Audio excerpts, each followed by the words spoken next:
Ya, selamat pagi teman-teman.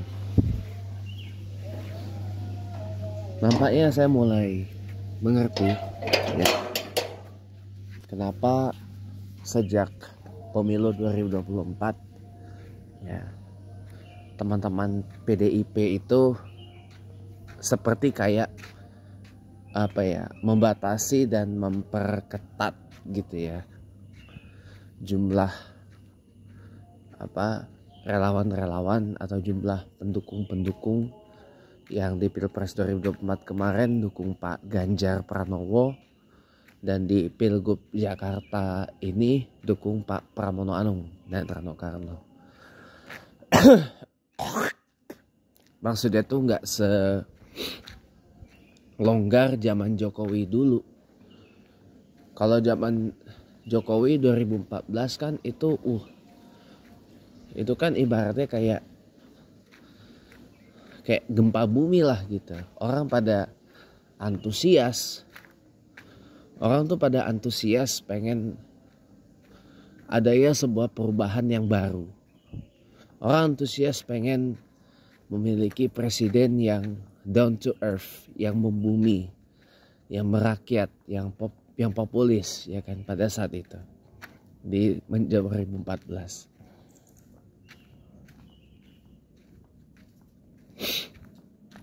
Akhirnya kan lahir organ-organ seperti Projo ya kan? Yang lahir itu dari rakyatnya sendiri gitu loh.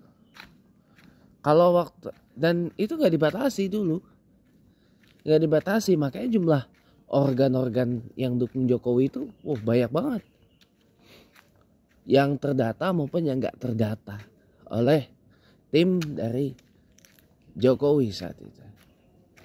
Ini karena murni gerakan dari masyarakat gitu loh, gerakan dari rakyat.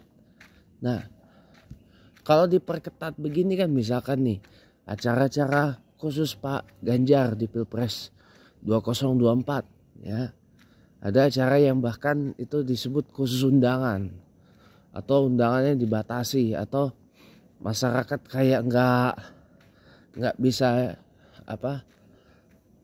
mengakses lah gitu ya, atau apa-apa tuh kayak harus diperketat, semua diperketat gitu loh.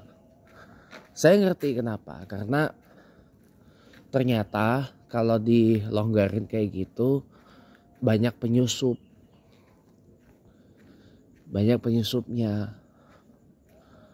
Contoh kemarin waktu kampanye Pak Ganjar, banyak banget orang-orang 02 pendukung Prabowo Gibran yang disusupkan ke sana. Yang disusupkan ke sana oleh siapa? Oleh tim kampanye nasional Prabowo Gibran. Siapa yang nyusupin? Ya tidak lain tidak bukan ya Jokowi, Prabowo dan Gibran itu sendiri. Jokowi dan Prabowo suruh nyusup. Ya tujuannya apa? Untuk mensabotase suara pendukungnya Pak Ganjar. Itu yang bikin Cak Lontong tuh sampai marah di Banyuwangi itu, karena ada penyusup.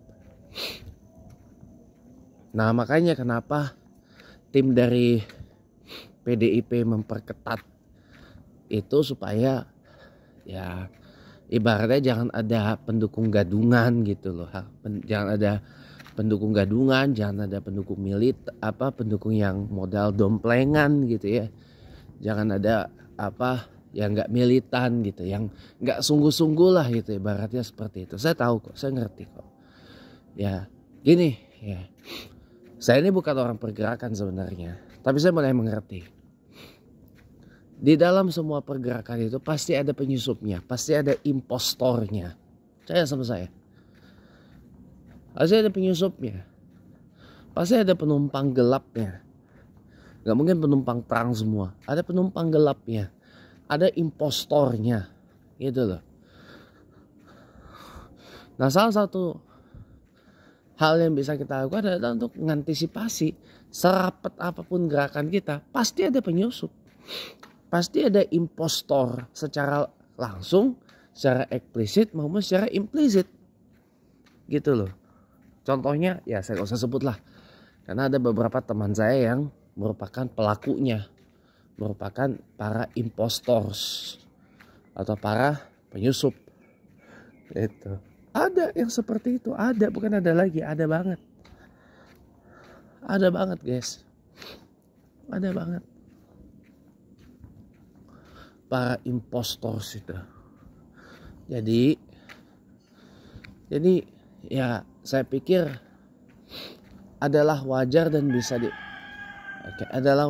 bisa dimengerti ya kenapa PDIP di Pilpres 2024 memperketat jumlah organ-organ ataupun jumlah masa pendukungnya Pak Ganjar kemarin. Meskipun dengan pola seperti itu, oke lah, memang berakhir dengan Pak Ganjar juara 3 Pilpres 2024 dengan perolehan suara 16%, yang kemudian dibully habis-habisan oleh yang katanya baterai kembung 58%, yang suaranya pendukung Prabowo Gibran itu, ya kan, yang selalu ngebully kan, kalau kita kritisi kecurangannya itu, kalau kalah ya kalah aja gitu, atau dasar baterai lowbat orang 16%, ya kan, banteng gila dan sebagainya. Lah, demokrasi, maaf ya saya bilang, demokrasi nggak akan bekerja kalau orang-orang itu akan saling berusaha untuk ngebungkem satu sama lain. Ya. Guys, kita ini udah 26 tahun reformasi. Ya. 26 tahun kita memilih jalan menjadi sebuah negara yang berdemokrasi. Secara terbuka, secara langsung. Ya. Demokrasi itu memang hakikatnya seperti ini. Berisik, riuh, rame gitu loh. Riuh, rame. Tujuannya apa? Untuk menjadi checker and balancer. Untuk menjadi pengawas dan penyeimbang dari orang yang sedang berpemerintah. Orang yang sedang berkuasa di pemerintahan. Jadi demokrasi itu mensyaratkan adanya checks and balances. Kita bukan negara otokrasi di sini. Itu loh. Saya kadang sedih, flashback.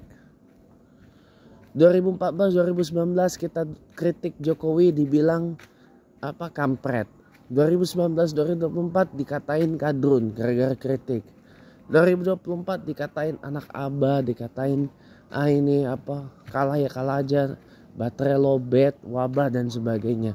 Aduh, kalau begini mah demokrasi mati aja lah udah. Gitu loh. Iya, karena sebagian besar masyarakat kita belum ngerti arti demokrasi. Makanya cenderung anti kritik. Nah, anti kritik inilah kepribadian masyarakat Indonesia yang harus segera dibenahi. Kenapa? Karena sikap anti kritik itu bertentangan dengan nilai-nilai demokrasi. Semoga bermanfaat. Selamat pagi, selamat aktivitas.